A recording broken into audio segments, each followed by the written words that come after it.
Mi nombre es Marta Patricia Salazar Castillo y vamos a hablar del cáncer cervicouterino, cáncer de cervix o cáncer del cuello uterino.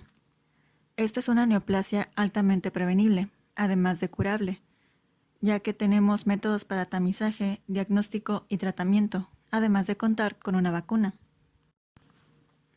Hablando de la epidemiología, en México, esta ocupa la segunda causa de muerte por cáncer en las mujeres después del cáncer de mama.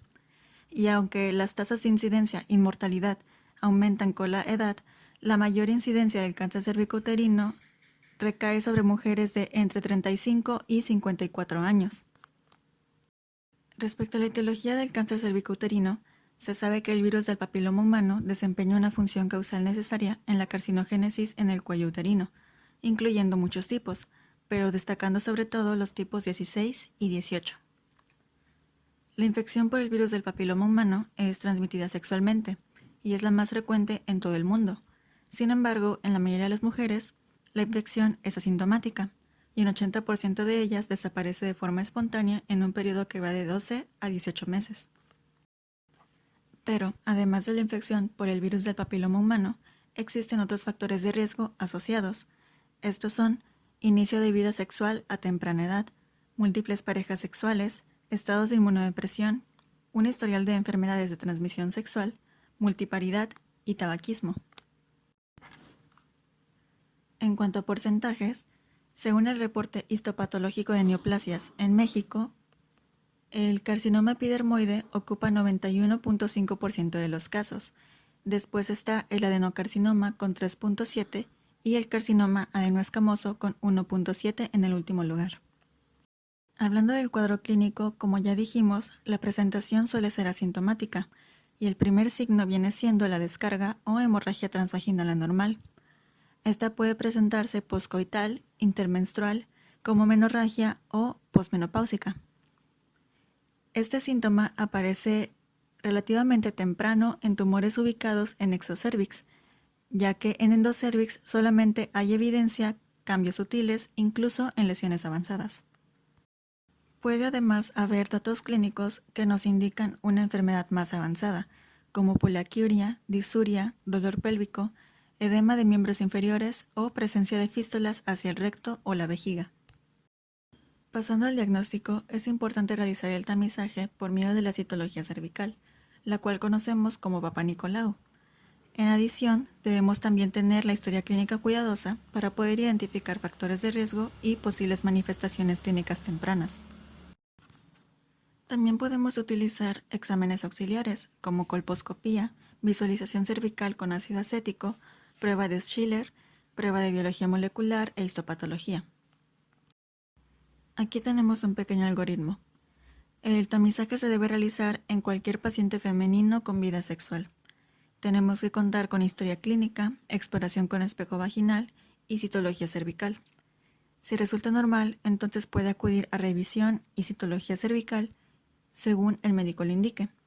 Pero si resulta anormal, nos podemos apoyar con una colposcopía y o con una biopsia en lesión macroscópica. Si resulta normal, entonces igualmente acude a su revisión y citología cervical en cuanto el médico lo indique. Pero si resulta anormal, entonces ya indicamos que tiene una lesión preinvasora o cáncer cervicouterino. Y aquí hice una tabla de cómo se puede reportar la citología cervical. La forma más recomendada es utilizando el sistema Bethesda, en donde sus clasificaciones son alteraciones inflamatorias no asociadas a malignidad, células atípicas de significado incierto, lesión intraepitelial escamosa de bajo grado, lesión intraepitelial escamosa de alto grado o carcinoma invasor. Hablando de etapificación, esta es esencialmente clínica y la más utilizada es la de la Federación Internacional de Ginecología y Obstetricia. La asignación de la etapa se basa en datos clínicos y podemos utilizar herramientas como colposcopía, legrado endocervical, histeroscopía, citoscopía, rectosigmoidoscopía, urografía excretora, radiografía de tórax y tomografía computarizada o resonancia magnética nuclear de abdomen. Asimismo, si tenemos sospecha de enfermedad metastásica, sobre todo a ganglios paraórticos, podemos utilizar la tomografía por emisión de positrones con tomografía computarizada. Y aquí tenemos una tabla de las etapas 0 a 4, en donde la etapa 0 es carcinoma in situ. Etapa 1, carcinoma confinado al cuello uterino. Etapa 2, carcinoma que se extiende más allá del cuello uterino, sin extensión a pared pélvica, o extensión vaginal sin afección del tercio inferior. Etapa 3, carcinoma que se extiende a la pared pélvica, tercio inferior de la vagina, que se asocia a hidronefrosis por obstrucción ureteral maligna. Y etapa 4, que es un carcinoma que se extiende fuera de la pelvis o que clínicamente involucra la mucosa del recto o de la vejiga. El tratamiento es variable según la etapa clínica en la que se encuentre la paciente. Tenemos que tomar en cuenta tanto la citología cervical como una biopsia de tejido cervical que haya confirmado el diagnóstico. En etapas tempranas se pueden realizar tratamientos que conserven la fertilidad. Estos son conización cervical o traquelectomía radical con linfadenectomía pélvica bilateral. Si la mujer tiene paridad satisfecha, la mejor opción es la histerectomía radical. Esta consiste en resección del útero, parametrio y tercio superior de la vagina en combinación con linfadenectomía pélvica. En estas mujeres, el tratamiento adyuvante es radioterapia regional o braquiterapia.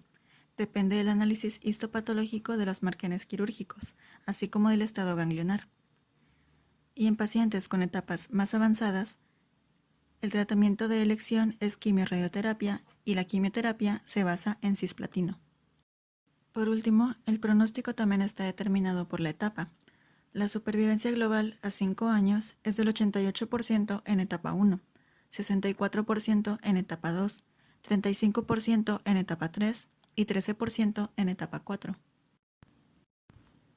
Toda mujer debe vigilarse posteriormente al tratamiento. Se sugiere que los primeros 2 años acuda a revisión cada 3 o 4 meses. Del tercer a quinto año acuda a revisión cada 6 meses y después de esto que acuda a revisión cada año.